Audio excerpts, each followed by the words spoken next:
Greetings to everyone from Kent. The centrality of Dickens to critical interest in the study of Victorian afterlives and the rise of celebrity culture in the 19th century has been widely recognised over the past decade or so.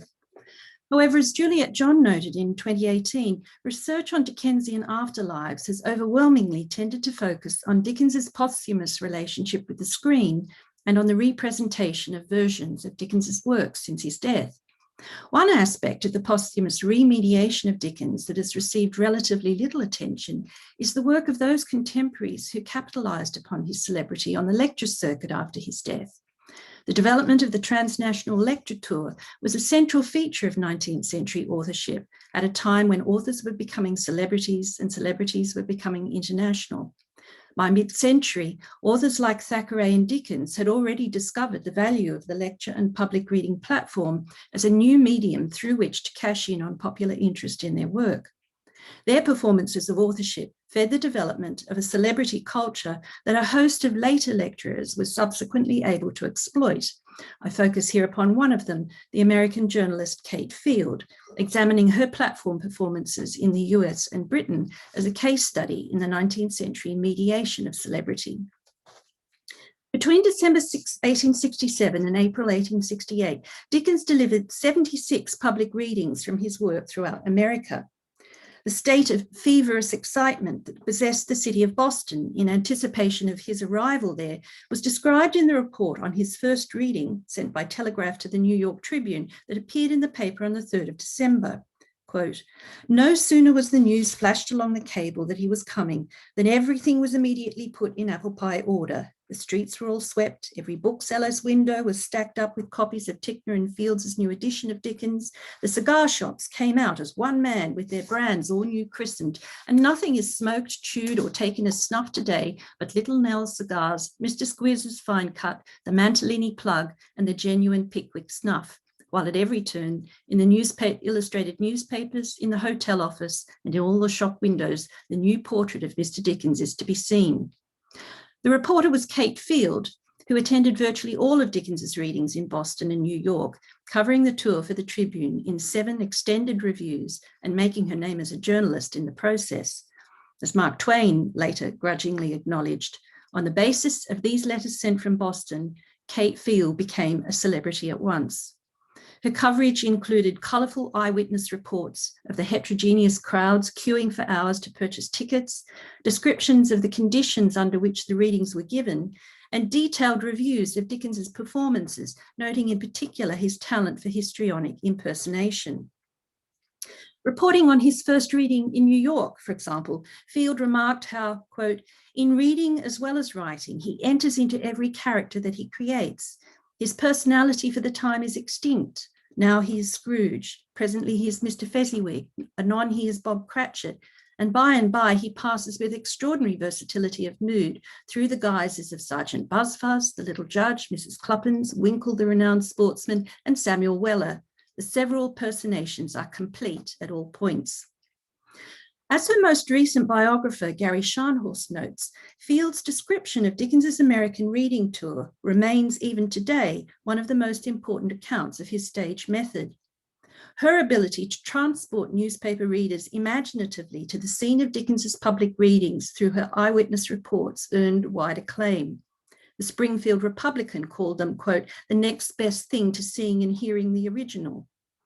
When she republished several of these reports in pamphlet form as pen photographs of Charles Dickens's readings in 1868, the New York Times praised their verisimilitude.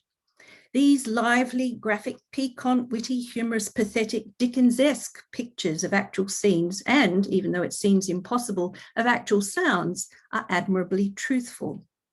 Remarking their ability to, quote, "refresh and realizingly reproduce the sensations of those fortunate enough to attend the public readings, Times urged anybody who did not to, quote, "get these sketches to find out what his sensations would have been, for they have the same inexplicable power of raising enthusiasm that the original occasions did."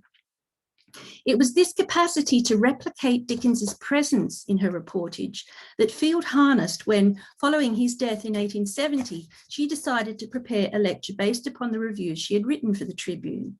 Earlier in 1869, she'd already decided to capitalize upon her celebrity as a journalist by taking to the lecture platform, chiefly to make money. As she explained frankly in a letter of July that year, quote, "I've gone into the Lyceum because it pays better than anything else, and I am tired of grubbing along."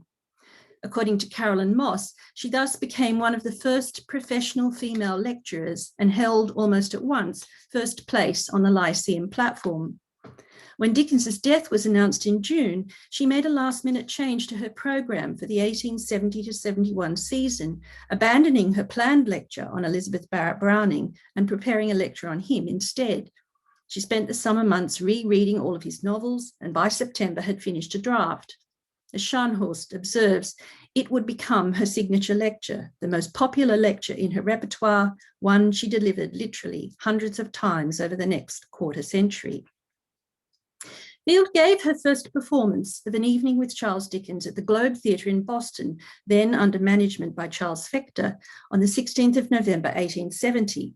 The New York Tribune hailed it as a brilliant success, and she subsequently repeated it over 100 times during the 1870 to 71 Lyceum season alone. It was widely reviewed in the newspaper press, and while some objected to its self-confessed hero worship, was generally well received. Although Field never published it, Gary Scharnhorst has reconstructed a complete composite text from a number of these eyewitness reports.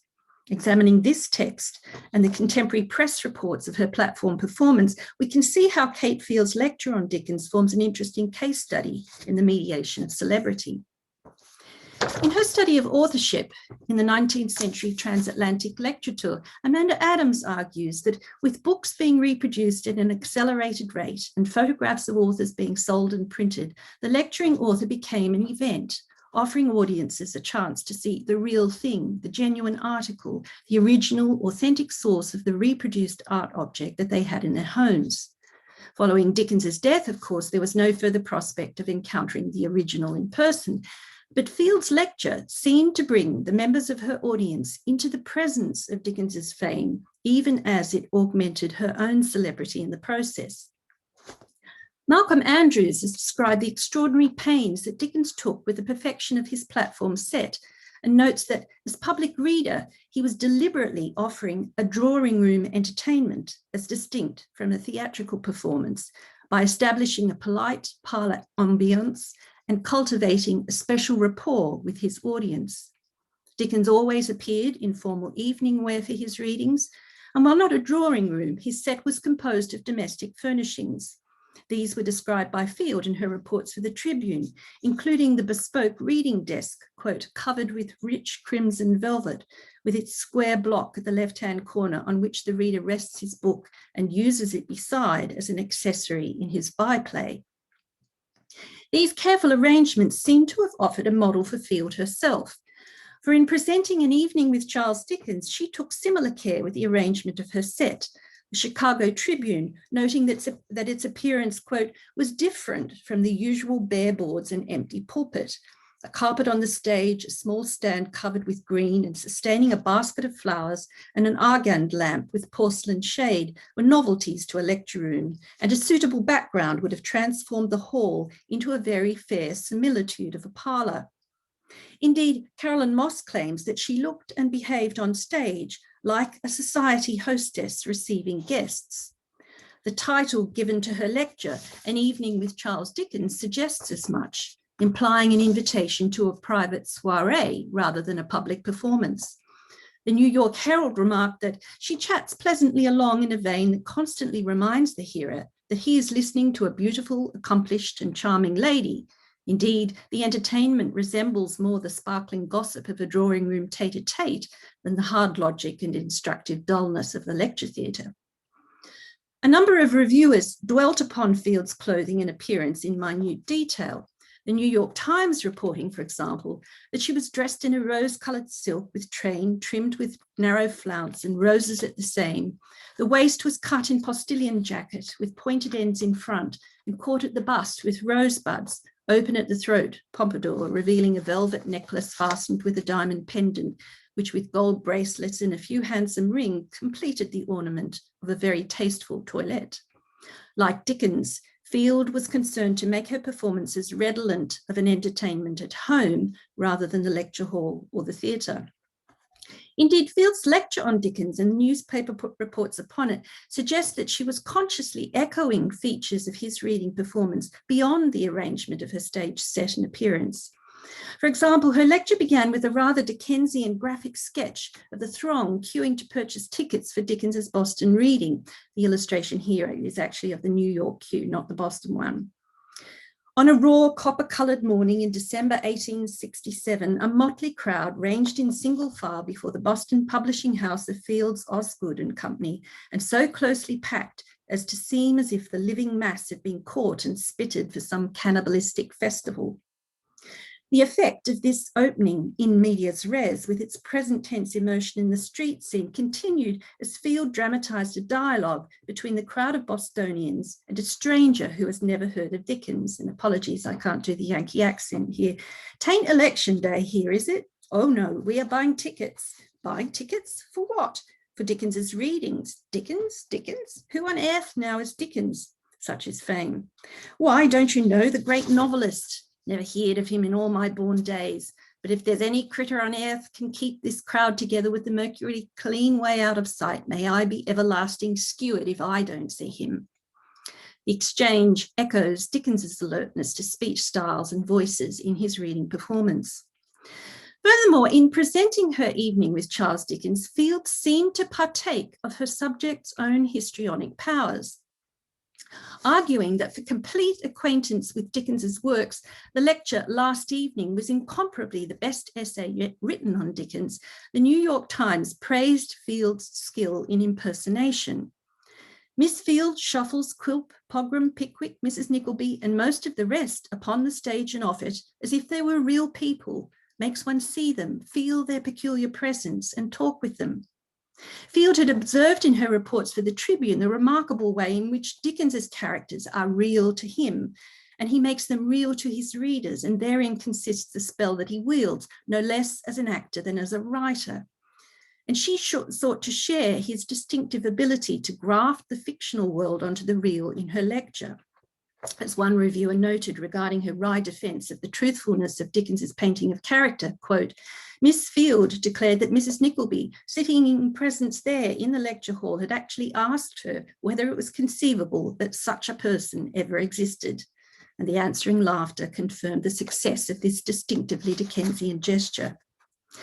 In conclusion, then, Field's remarkable ability to channel Dickens as a public reader was the feature that most significantly distinguished her platform performance. Her lecture was a lucrative exercise in the mediation of celebrity, both her own and that of Dickens. As the New York Herald acclaimed her ability to replicate his presence, the lecture is brimful of Dickens himself, and bringing the man and the author before the listeners by keen flashes of description, passages from this novel and that, bits from letters and fragments of conversation, and anecdotes from every quarter, it is most skillfully combined to make an artistic and agreeable whole. Field continued to deliver an evening with Charles Dickens for the rest of her life, using her professional role as a journalist and the relationships associated with it to confirm her own celebrity. Even as she was faulted by some for eulogising Dickens, she was sharing in his fame as a public reader and remediating it for a transatlantic audience. Thank you.